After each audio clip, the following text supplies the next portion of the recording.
আজকে আমরা ড্রাগন ফল সংগ্রহ করব আমার ছাদ বাগান থেকে। ড্রাগন ফল গাছটা খুব বেশি বড় না, বাট খুব অল্প মাটিতে ড্রাগন ফল হয়।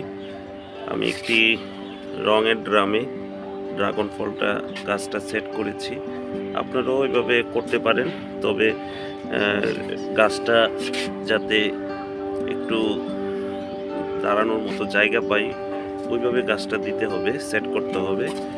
গাছটাতে আজকে আমরা দেখেন কি সুন্দর টসটসে লাল, কি সুন্দর কালার এসেছে। আলহামদুলিল্লাহ, আলহামদুলিল্লাহ, আল্লাহর নিয়ামত কত সুন্দর। দেখেন ড্রাগন ফল কিন্তু দেখতে যেমন সুন্দর, খেতেও মজাদার এবং পুষ্টিগুণ সমৃদ্ধ। ড্রাগন ফল আমাদেরকে ভিটামিন সি, অ্যান্টিঅক্সিডেন্ট এবং ফাইবার সমৃদ্ধ একটি ফল, পুষ্টিকর একটি ফল।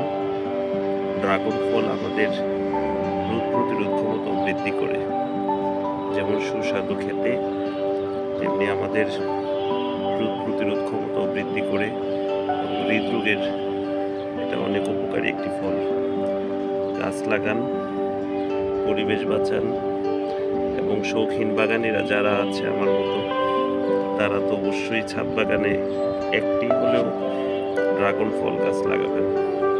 ড্রাগন ফল বাচ্চারা খেতে খুব পছন্দ করে, আমার বাচ্চারাও খুবই পছন্দ করে ড্রাগন ফল।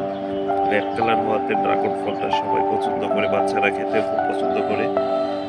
গাছ লাগার, পরিবেশ বাঁচান, এবং প্রত্যেকে ছাদের একটু জায়গা যেন ফাঁকা না থাকে, সবাই যেন গাছ লাগায় ছাদের মধ্যে।